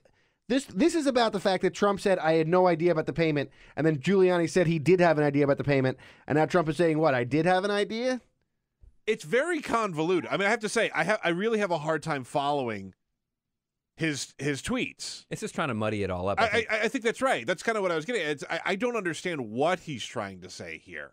Like, he's trying to throw it back onto Stormy Daniels / Stephanie Clifford, and saying that she broke her NDA and sort of trying to make that the issue. He does address, but that's already been. I think basically part of it is like this idea of the retainer, which is it wasn't like he gave money to Michael Cohen saying, "Please pay back the porn star." It was like, "Here's a bunch of money. Like, it's gonna reimburse you for whatever you need to do. You know, just do your job." I think it muddies it enough that you now don't know theoretically whether he knew or not about this thing. Basically, this idea of whether something is a thing or not, it's like you can't know in real time whether something is important or not, because these are all shocking things that happen, and you won't know until way later what actually matters. And there's so many different ways to determine whether something matters. It can be an election happens, and if there's a wave election for Democrats, well, all these things mattered. If it's, not a wave election for Democrats, well, then maybe they didn't matter electorally speaking. If the Robert Mueller investigation, comes to a conclusion and it turns out that the Flynn firing was a big deal, well, that was a thing, but we can't know in the moment. But the problem is, because things are so crazy and so many crazy things are happening, everybody wants to know the second something happens whether it's a thing or not. I mean, we talk about this all the time. Right, is it a thing? Yeah, and look, how long ago was it that Trump's, wild hippie doctor said that he had the letter dictated to him saying that Trump was would be the healthiest president ever by Trump? That would be the only thing we were talking about for weeks. And you know what people are, especially in the left. Literally, we said on the beginning of this show, we mentioned that briefly. And we're like, you're not going to hear about that again on the show. Sorry, I'm sorry to bring it back up because it's not a thing. Yeah, well, but it is a thing. Right. Of course it's a thing. And so, I saw on Twitter all these, left leaning operatives being like, well, the media is not covering the fact that, he falsified his medical documents the way that they would cover it for Hillary. And it's like, well, you know what? They sort of did, but then they had to cover 9 million other things also because there's so many things. And it's like, I don't know. I remember there's some cartoon from a while back that was trying to make a point, which is like, 1984 and like George Orwell was like, everyone will control information. And Aldous Huxley was like, there's going to be so much crazy stuff out there that you're not going to be able to sort through what's important and what's not. And like, that's what's winning. It's not that the information is all getting controlled. It's that there's so much stuff that you don't have the bandwidth to cover it all. So everything's a thing, but nothing's a thing. So you talk to a lot of people for this story who are like in journalism about it, and like, so how is it affecting the job that people? I mean, you wrote it as a Washington story, even though it's obviously a national story. Everybody in America is dealing with this because this constant stream of news. But how is it actually affecting the city, do you feel like? Yeah, I mean, it's emanating out of Washington. So here it's like, if you live in the country and you're tied to your phone a little bit and tied to the news a little bit, like, you might feel like you're going a little nuts. But in D.C., it's like people can't escape it. And so the reason that the title is It a Boom? Is the lead character, or at least the kind of the lead anecdote is about this guy, Ben Wittes, who's got a big Twitter following. He's a legal guy. He's just some Twitter guy. He's some Twitter guy. He's like friends with Comey, so he's famous for being friends with Comey. And he's got this. But that's a real thrilling. Yeah, that's a real thrilling night out. Lordy, what a friendship! Should we go shop for brown shoes? And so this guy's like, he's a smart enough guy, but like this news cycle seems to have like kind of driven him a little mad, which is every time there's a thing, he wants to tweet it, and he says boom. And then he fires a tiny little thing that he calls a baby cannon. And then it's like that indicates that there's big news, which is just a crazy, weird thing to do anyway. Yeah. But now he's having like this existential crisis, which is like, how do I know when the booms are booms? Like if I'm booming these little things and I miss a big thing, then will anybody trust the intellectual rigor of this process? And right. It's like, if I'm firing a baby cannon for this doctor, which seems very baby cannon worthy. It seems boom worthy. But if it's not really a boom, it's not. It might not be a boom. And he didn't boom it, so it's over. He might not boom anything ever again after the story. I don't know. But either way, it's like it sounds insane, but it's also sort of what everyone's going through. I mean, like every time news breaks, I'm not thinking like, is it a boom? I'm thinking, is it a thing? Although now I'm going to start thinking, is it a boom? I just can't help it. Yeah, I think the boom thing is great. And I think that also listen, there's a thing that happens because both you and I have, and me to a lesser extent than you, have different sort of jobs in the media than I used to have anyway. I used to be a daily news reporter working at BuzzFeed, sitting in the White House. What happened in the White House that day, that was my job, You're right? Just booming your baby cannon all day. Now my job is supposedly, I have to do a lot of day of stuff. I mean, you're still going to see, like on Vice News tonight, you're going to see a piece I did that I'm going to write when I leave this office, this studio. But most of the time working on stories, they're supposed to be a little bit bigger. And the hard thing about that is that, like, while I'm trying to do my job, which is trying to sort of, I think, talk about the overarching things that actually do matter and last, right? I try to make stories for Vice News that will last for a month is sort of how I think about it in my head, that this is going to be relevant for a month. That's harder and harder to do because you're constantly inundated with stuff that it feels like, how can I look back? And the reality is, right, like the levers of power move at the same speed they always did, right? I mean, we creaked through getting some laws done. We just basically got this tax cut. That's basically all that happened out of the Congress before we got to the election cycle, which is nothing's going to happen again. That's the same thing that always happens. But because of these baby cannons going off all the time, we feel like, I don't know, it's like we aren't able to, I wonder if we're able to inform people the same amount, like the right way. Because we're so distracted. We're talking about what's a thing and what isn't a thing, and what's a big deal. I'm reminded of a tweet from before the election in 2016 from Bronzehammer, Jesse Farrar, who's very funny on Twitter, Bronzehammer. And he just says, well, I'd like to see old Donnie Trump wriggle his way out of this jam. Trump wriggles his way out of the jam very easily. Well, nevertheless. And that's what so much of the news is these days. Yeah. It's just like, oh, we got him. And then, like, it doesn't matter. Trump just moves on. Well, but the thing is, we don't know. Like, it doesn't matter in this moment. That's the thing. It just doesn't. But you really don't know what will matter. Like, when Flynn, we're not talking about Flynn being fired. We're not talking really even about Comey being fired. We're not talking about the Summer Zervos lawsuit that almost nobody remembers is going on. Right. And so we think, oh, well, that's not a thing, except for it might be, right? Like, if there is a court case with her and every single day there's going to be discovery and there's going to be high-profile television, like, then it becomes a thing. Well, I mean, if the Flynn firing is the basis of the whole Mueller investigation, then it is a thing. We just don't know it yet. The Stormy Daniels story, I think, is the perfect embodiment of that. Exactly. Because exactly right. It came out, it made very little waves at first, because to your point that you were making earlier, people were just like, oh, yeah, of course he did. Like, of course he had sex with an adult film actress, and there's a whole agreement and all that. And then it went away, but then it came back. Right. And then it went away, and then it came back, and then it came back, and then it got bigger and bigger and bigger and bigger. So it's one of those stories that, like, when it first came out, I was just like, well, this will be a 12-hour story. Well, 12 and hours it's also, max. It's also like, it's very much of DC to only think things are a thing if they're going to matter electorally. I mean, I remember there being some big news. I think it was like a Farenthold report that was, it could have even been Access Hollywood. I don't remember. But then watching, MSNBC the next day, and Mark Halperin was there, and he's like, well, I don't think this is really a bombshell because I don't think it's going to move any votes. Yeah, Halperin was like, let's not talk about that man being shitty to women, terrible to women. Oh, man. 8 seconds. I did it. You did all right. I literally did it. Yeah, you did it. But you did good until then. From the hosting chair. You did okay. Yeah, you did okay. Anyway, all right, All fine. right. We were dragging Mark Halperin. Anyway, it doesn't matter. The point being... I get your point. The point is just like, things can be important even if they aren't electorally important, even if they... I mean, these are all things, right? I mean, they really should be. Just because we can't focus on it forever doesn't mean you shouldn't put it in your brain somewhere that these are the things that are happening in the world right now, because it's really insane. I mean, it is. That's right. No, and I think that I think that makes a lot of sense, and I worry sometimes that that issue's been an issue forever, but I worry that there's sometimes this idea that, like, we just had Emily Atkin in from the New Republic, and she is really good on the environment stuff. She covers the hell out of this environment stuff, and she was talking about Scott Pruitt, right, and all the stuff that Scott Pruitt is doing, and the small impacts that it makes on people's lives, and because of whatever new revelation is happening at all times, then the desire for something new, that so-called old stories just aren't as appealing, even though they really are still pretty... Scott Pruitt is an incredibly appealing story. Yeah. And basically all you're going to know, at this point. Like, the baby cannon has boomed. You get the idea. Right. The cannon has boomed as much as it's going to boom, but it's still very interesting. Speaking of potential cannons, from your publication, Abby Phillip, a White House reporter, Washington Post, tweets... She's at CNN now. Oh, she's at CNN now, formerly of the Washington Post. I missed that baby cannon going off. Oh, yeah, boom. Now at CNN, but a good White House reporter tweets, in a gaggle of reporters at the White House just now, Sarah Sanders refused to answer multiple questions about why she and the president made statements about the Daniels case that we now know to be untrue.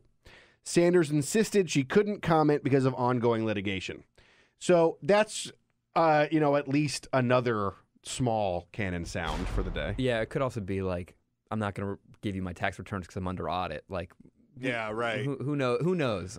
Well, I was saying we had seen this, I was saying that we had seen this actually moments after Giuliani spoke on Hannity. I mentioned this earlier, that Hogan Gidley, who is Sarah Sanders' deputy, he also works at the White House in the comms department, said that, like, we don't have anything to say about that because it's a legal thing. Anyway, that's getting you all up to speed on all that stuff. Now, also, by the way, that is just sort of like, not to hype too much on this tweet, but like, this really isn't a problem for the Trump administration. Like, they're able to, like, wiggle out of these situations fairly easily. Now, will this catch up with them? We'll see, right? But like, it is until it isn't, right? Exactly. Yeah. Exactly. I mean, the question about this one particularly is, the fact that her own lawyer has, like Michael Avenatti, has made it into now Trump is not... Play it. Can you play that, Michael Avenatti? Well, I think that this shows that the president has significant potential criminal liability for felonies associated with campaign finance violations, as well as potential money laundering violations, as well as potential fraud violations relating to these law firm invoices that we've now heard about. I mean, this opens the Pandora's box, if you will, into serious issues for Donald Trump. I said it weeks ago. I'm going to say it again. Mr. Trump will not serve out his term. No way, no how. He will be forced to ultimately resign. This is a bombshell. But so this is what this lawyer makes it makes it so much about, like, he's going to take down Trump. Yeah, that wasn't the baby cannon boom. That was like, he was just like, boom, it's over. He's setting a really high bar. It's kind of strange in that way. Like, I mean, that he's going to, like, But anyway, that's what he's doing. Yeah. That's how you do it. Because I think you have to speak at that level to break through. That's right. That's right. I mean, if you just say, oh, this is something that we're going to be working through for a long time, people are not going to pay attention to you. You basically have to say, the world is going to change tomorrow, tune in. And then you tune in tomorrow and it's like, well, here's the cliffhanger, tune in the next day. I mean, you have to keep the energy level high around your thing. Otherwise, people aren't going to have the bandwidth for it. Yeah, I mean, we had Rosie Gray in here, too. We were talking about sort of like the alt-right and sort of where they're at now. And talking about, that was a huge thing. Now that's gone. Now, the Michael Wolff book, that's gone. Comey book, that's gone. Crazy Doctor, that's gone. Like, it's just like, yeah, it's wild. And who knows, though, like where that all goes. I mean, it's possible that, that's all in everyone's brain somewhere, and it could be affecting the way that people think about, who they're going to vote for or whether they support the president or not, and they just might not even know it. I mean, like, people will remember it somewhere in their brain that a lot of this stuff is happening. Yeah. So what's the next thing for you? What are you going to work on now? What's the new thing? Well, so I mean, basically, like my job is mostly profiles, and I feel like there's only. I make a joke that's sort of like, if I covered the Boston Red Sox, I'd have to write like, what's it like to play for the Red Sox in the age of Trump? Like, that's just sort of what everything is. So it's people running for Senate, people running for Congress, people working in the White House, people who want to work in the White House. It's just kind of profiling like that. The scenes in D.C. and like emanating from D.C. of folks that kind of living in this world right now. What do you get the sense of how the city is doing?